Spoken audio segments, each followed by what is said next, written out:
Canada and the United States have built a remarkable partnership in the economy, in security, and in rich cultural exchange.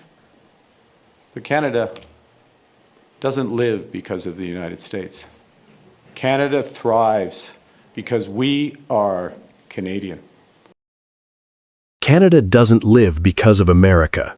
With that single sentence in Quebec, Prime Minister Mark Carney didn't just challenge an assumption, he shattered it. In one of the most pointed declarations from a Canadian leader in decades, Carney rejected the long-standing idea that Canada's success flows through Washington. The statement wasn't wrapped in diplomacy, it wasn't softened for American ears. It was a red line drawn in public, delivered at a moment when U.S. pressure is intensifying and the continental balance is shifting. And from the reaction on both sides of the border, it's clear the old script of quiet compliance is finished. Today, we break down why that sentence hits so hard, what triggered it, and why this marks a turning point in Canada's relationship with the United States. We're doubling our defense spending by the end of this decade. And we're working to ensure that core Canadian capabilities, including in AI, in quantum, in cyber, and critical minerals, will maximize the economic benefit for Canadians of these new security imperatives. Carney's address in Quebec began as a traditional nation-building speech, but very quickly grew into something larger. He laid out a sweeping plan to double defense spending, overhaul Canada's security posture, and build new capabilities in artificial intelligence, cyber defense, quantum technologies, and critical minerals. The emphasis was unmistakable.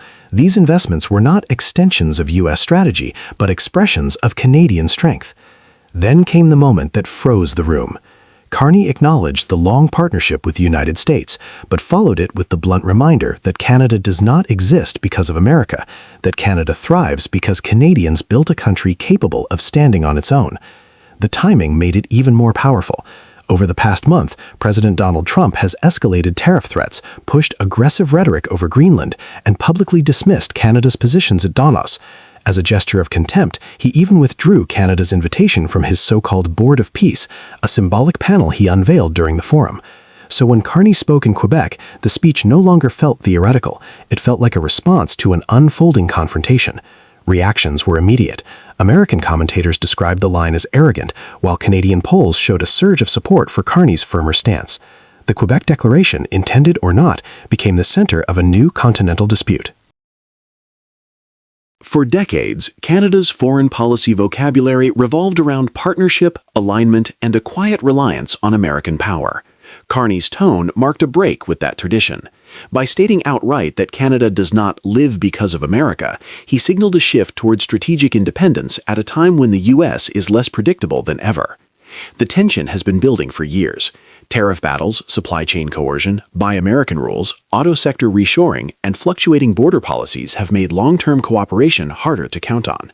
For Canadians listening, Carney's declaration sounded less like a provocation and more like a recognition of the era they are actually living in. A Canada that plans for itself is no longer controversial. It is necessary. Generation after generation, the unspoken assumption was that Canada could lean on the U.S. security umbrella while focusing on domestic priorities. But with global power fracturing and American commitments swinging sharply with each election cycle, that umbrella is no longer reliable. Carney's defense message reflected this reality. By committing to double military spending, expand cyber and quantum capabilities, and integrate critical minerals into national security planning, Ottawa is signaling that sovereignty cannot be outsourced. These moves align with a global trend among middle powers who are no longer waiting for superpowers to stabilize the world. They are building their own capacities, not to challenge the giants, but to avoid being crushed between them. Carney's approach places Canada inside that new geopolitical rhythm. Donald Trump's return to the White House has reintroduced a familiar playbook: tariffs first, diplomacy later.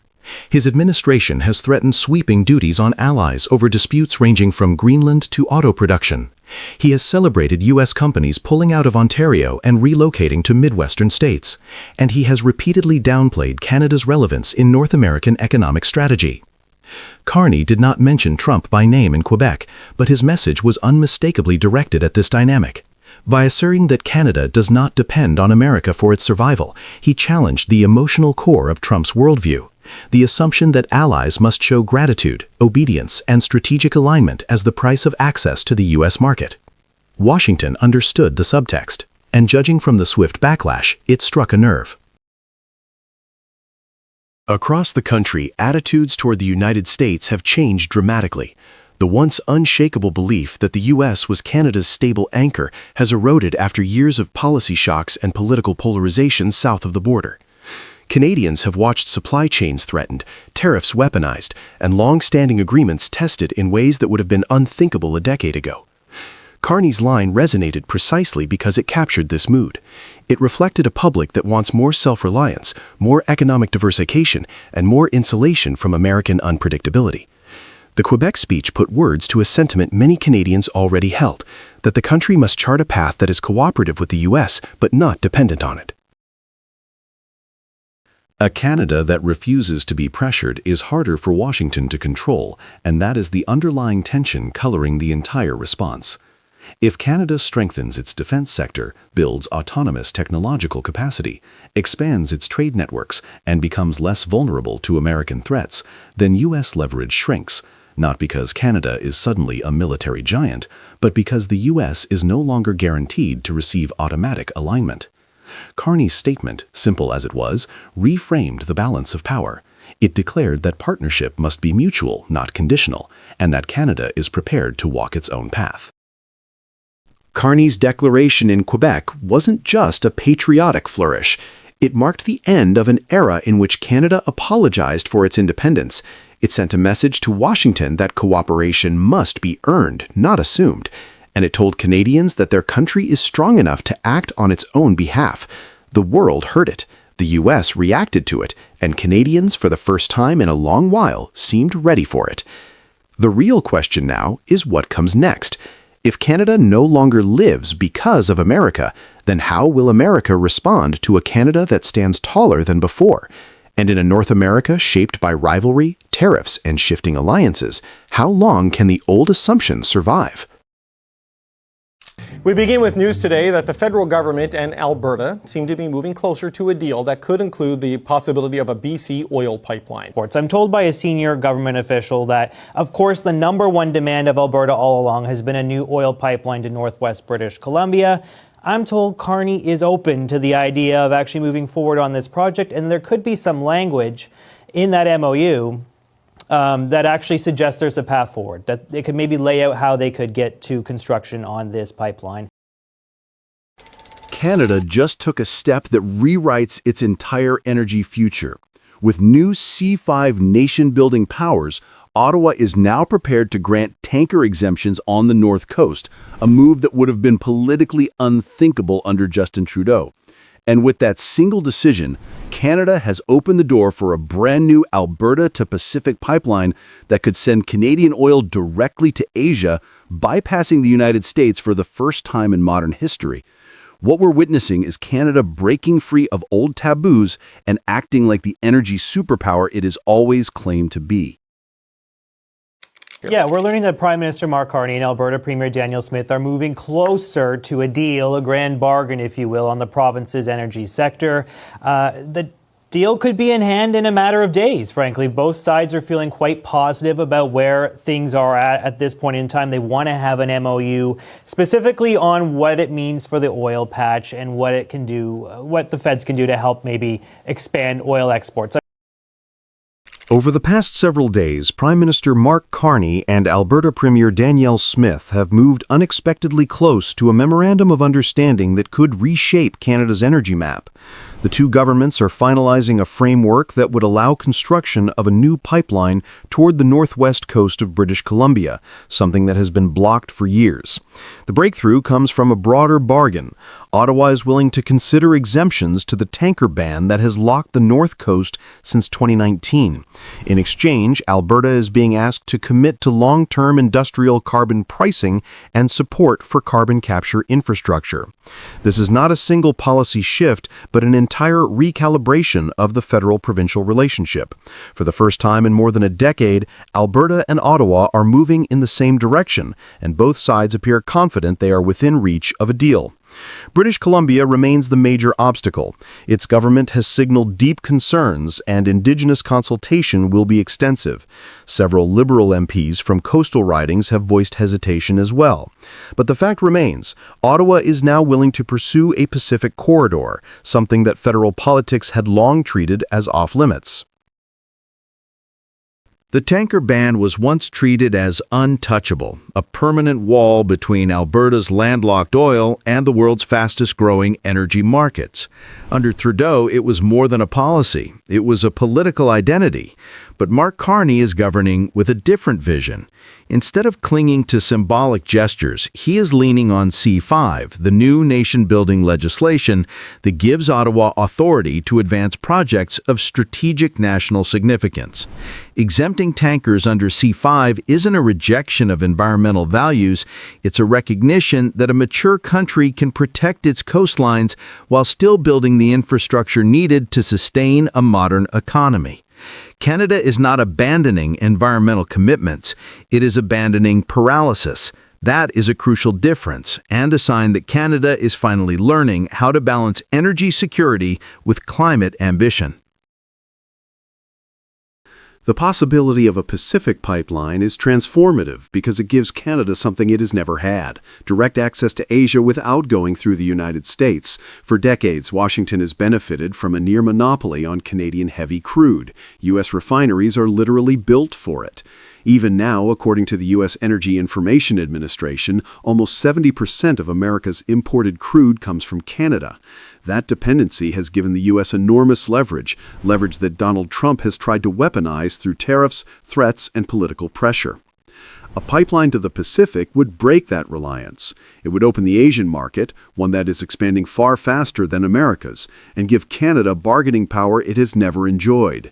The mere possibility already shifts the balance. It signals to global investors that Canada is no longer content to be a captive supplier to a single customer. Perhaps the most surprising development is the tone from Alberta. After years of antagonism under the Trudeau government, Danielle Smith now describes the relationship with Ottawa as remarkably aligned. Her government believes Carney understands the urgency of unlocking Alberta's resources and the political pressures of Western alienation. That alignment is no small feat. It shows that Carney is not governing as an ideologue, but as a deal-maker, someone willing to negotiate, adapt, and deliver results that work for both energy and climate policy. This collaboration suggests a new model of federalism, one where Ottawa doesn't dictate from above and provinces don't retreat into isolation. Instead, both recognize that Canada needs national-scale infrastructure if it wants national-scale prosperity. British Columbia remains the most unpredictable part of this story. Its government is deeply protective of the North Coast, and its political base has long opposed tanker activity. Many Indigenous nations in the region also remain skeptical. Their voice will be essential legally and ethically. But even here, the political landscape is shifting. Under C5, Ottawa is asserting that national interest doesn't have to come at the expense of local protection. A case-by-case exemption model forces a conversation rooted not in ideology but in practicality. BC may still resist, but the discussion has moved beyond a simple yes or no. That alone is a dramatic departure from the past decade. This is the part Washington didn't expect. A Canada with two export corridors, one south, one west, is a Canada that cannot be pressured by tariffs or political theatrics. Trump's strategy of treating Canada as an economic junior partner becomes far less effective if Canada has alternative markets. For years, American officials assumed Canada had no choice but to play by U.S. rules. A Pacific route proves otherwise. The geopolitical implications are enormous. If Canada can export directly to Japan, South Korea, India, or other Asian consumers, it becomes a global player rather than a continental supplier, and the U.S. loses one of its most reliable pressure points. The bigger picture is not about one pipeline or one exemption. It's about a country demonstrating that it understands its own power. Canada is acting with a level of strategic maturity that has been absent from its energy policy for years. It is showing investors that it is ready to build. It is showing allies that it is ready to compete. And it is showing the United States that friendship does not require one-sided dependence. This is the beginning of a new era in Canadian energy, one defined by confidence rather than caution. Canada has crossed a psychological threshold.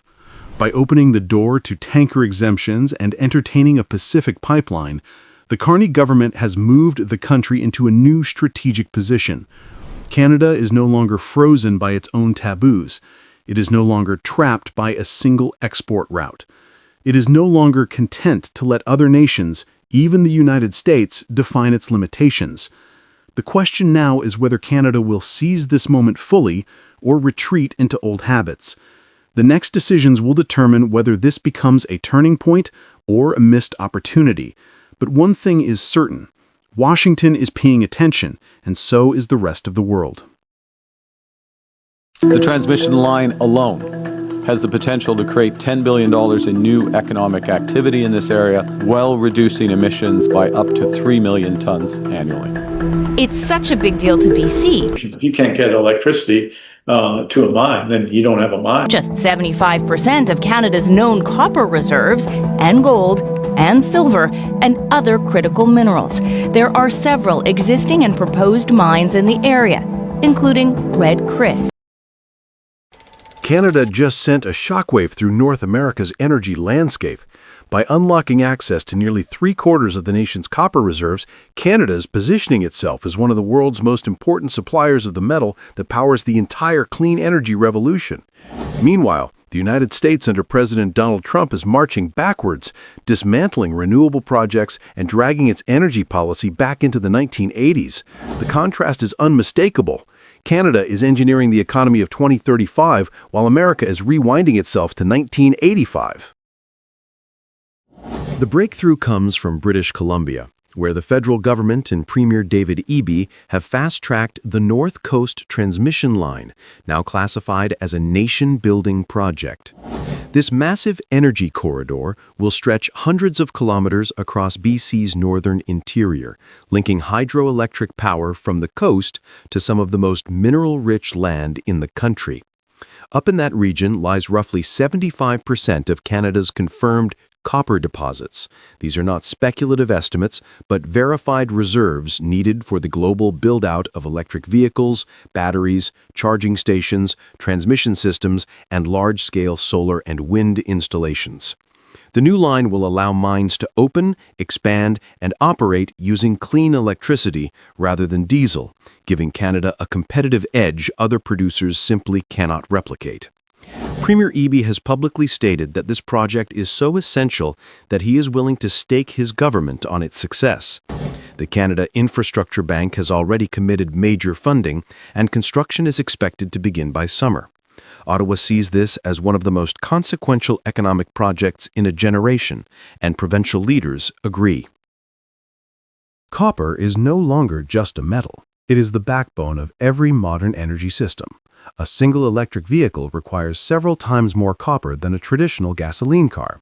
Every kilometer of new transmission line relies on copper.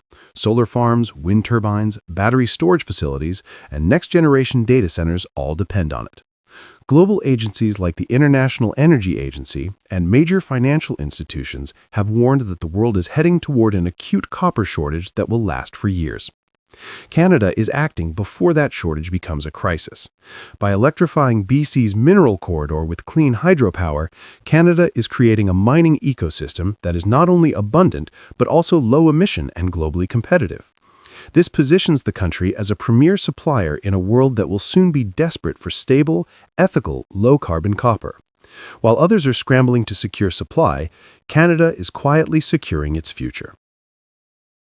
The situation in the United States is dramatically different. America's copper production is declining, its major mines are aging, and new mining proposals are stuck in environmental litigation or blocked by state-level opposition.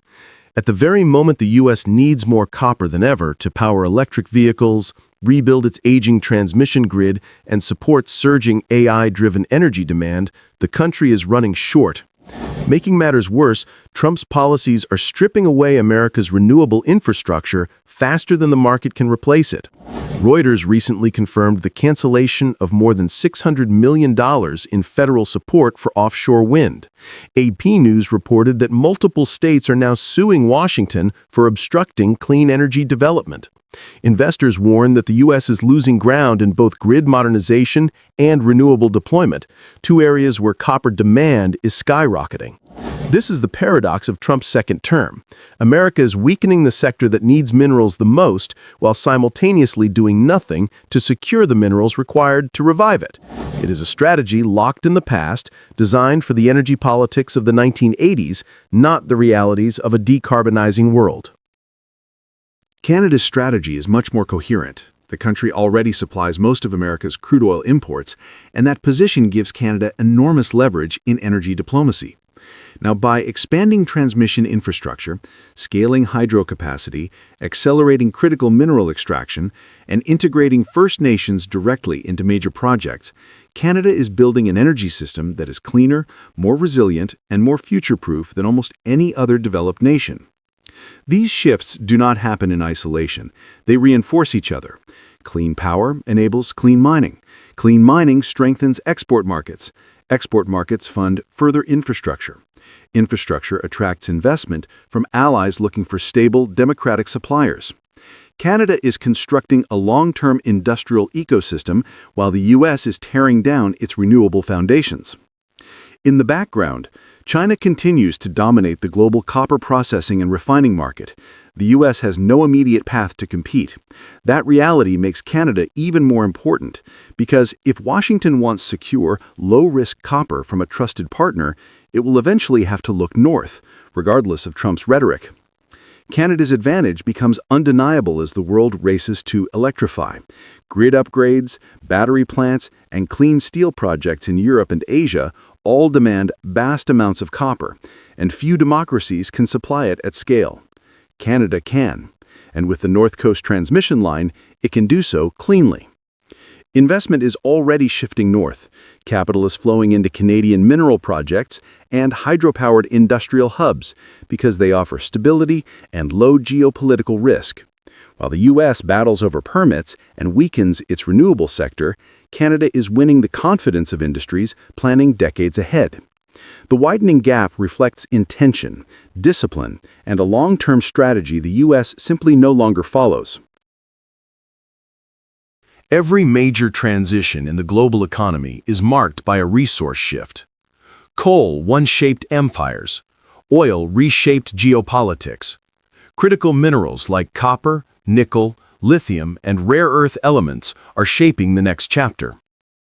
Canada is one of the few nations with high-quality reserves, political stability, environmental standards, and the clean energy needed to process these minerals responsibly. Trump's America, by contrast, is moving in the opposite direction, rolling back renewable policies, delaying infrastructure, and clinging to fossil fuel nostalgia. Even U.S. allies and investors see the pattern. America is stepping away from the future, just as Canada is stepping into it. The North Coast transmission line is not just an energy project. It is a declaration that Canada no longer intends to be a passive participant in the global mineral economy. It is choosing leadership. Canada is building the energy and mineral architecture of the next century. It is electrifying regions that were once unreachable, unlocking resources that the world is desperate for, and positioning itself as a clean energy superpower at the very moment its closest neighbor is choosing to look backward. The question now is not whether Canada can lead. The real question is how far ahead Canada will be by the time the United States realizes the world has changed and asks Canada for the copper, the clean power, and the vision it failed to secure for itself. The president got mad about an ad. Canada wants to insert itself and create a new precedent that you're going to participate in our electoral politics through advertising targeting the President of the United States and his policies.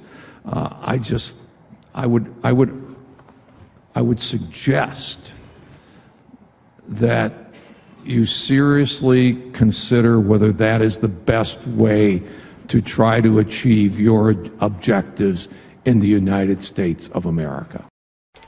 Canada just pulled off something extraordinary, and Washington accidentally admitted it. In a moment that stunned political observers, U.S. Ambassador Pete Hoekstra revealed that Canada had struck directly at Donald Trump's political weak spot.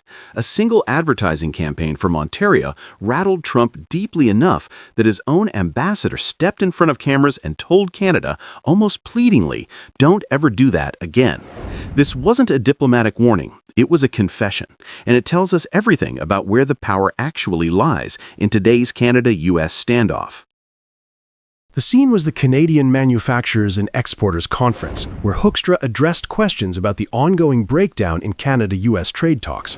The relationship has already been frayed by months of tariff escalation.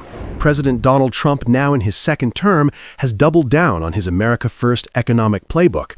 He has used emergency tariff powers to impose sweeping 25% duties on most Canadian goods and a 10% tariff on Canadian energy. These moves have strained supply chains, pushed up prices, and forced Canadian industries into defensive mode. Prime Minister Mark Carney, newly elected at the start of 2025, has responded strategically. He launched a $38.9 billion counter-tariff package, expanded export ties toward Asia, and framed the current era as Canada's chance to break free from economic overdependence on the United States. But the conversation shifted dramatically when Hoekstra was asked if stalled trade talks could resume. Instead of offering reassurance or a diplomatic reset, he lashed out at Ontario's decision to run anti-tariff ads in U.S. states. The ads highlighted how Trump's tariffs were hurting American workers and raising consumer prices. Hoekstra insisted this had never happened before in the history of the United States. He warned Canada not to repeat it. And that is when the panel discussion that followed revealed the truth. Canada had hit Trump exactly where he is the most vulnerable, in front of his own voters. When a U.S. ambassador tells Canada to stop doing something and says it twice, it means Canada found leverage.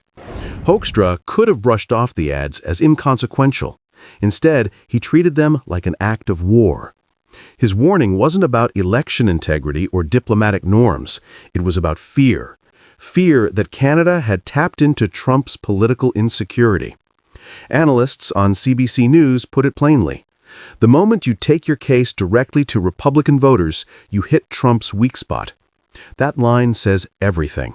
Trump can shrug off diplomatic protests. He can ignore closed-door complaints, but he cannot ignore the voters who hold his political future in their hands.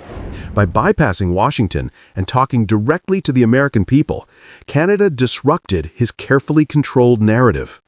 Hoekstra's outrage shows that Trump wasn't just annoyed, he felt threatened. You did that, you've got not only Trump, but you've got his spokespeople in other countries saying, don't ever do that again. And that, to me, suggests a weak spot within MAGA, and another reason why the ads were good, because he doesn't also accept weakness. For decades, Canada avoided confronting the United States publicly, even during moments of intense disagreement. Ottawa traditionally preferred quiet negotiations, back-channel diplomacy, and deliberately low-profile pushback. But this time, Canada chose visibility. Ontario's ads didn't whisper, they shouted.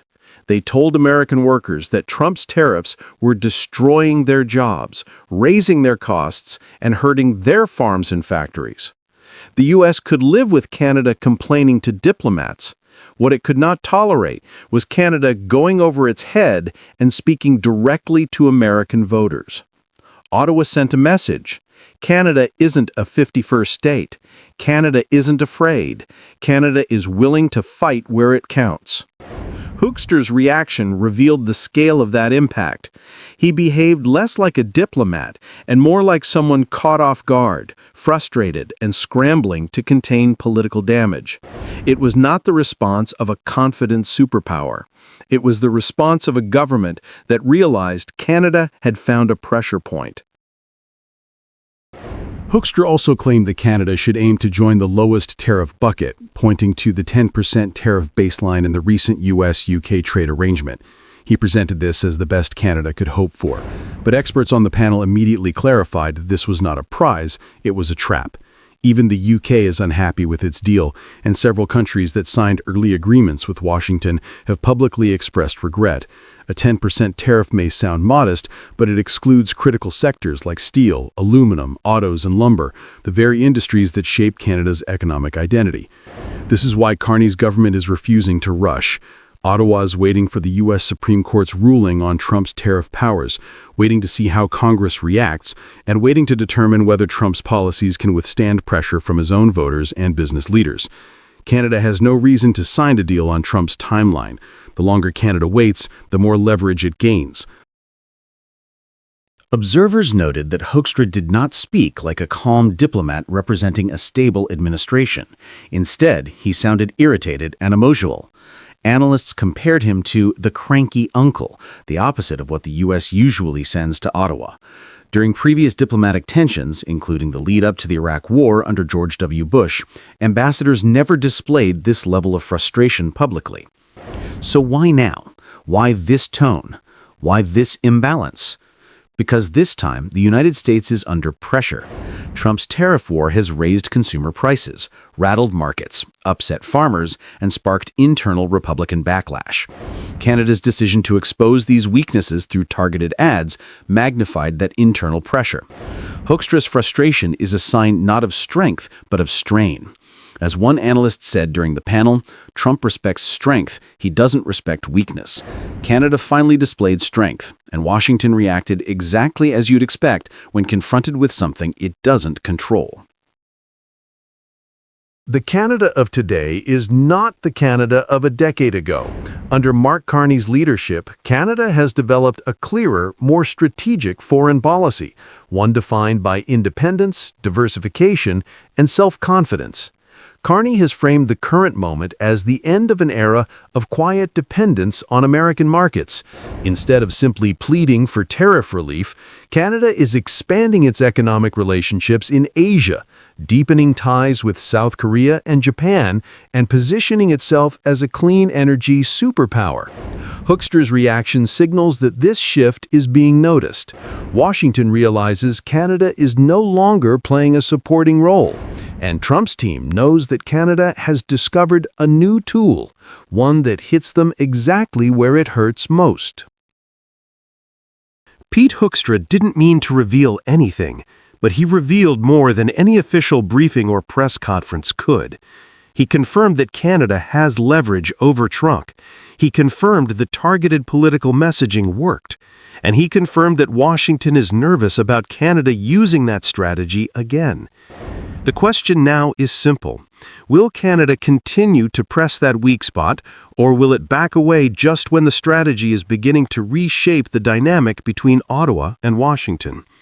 Canada now knows where the pressure point is, and the world is watching to see whether it chooses to apply that pressure again.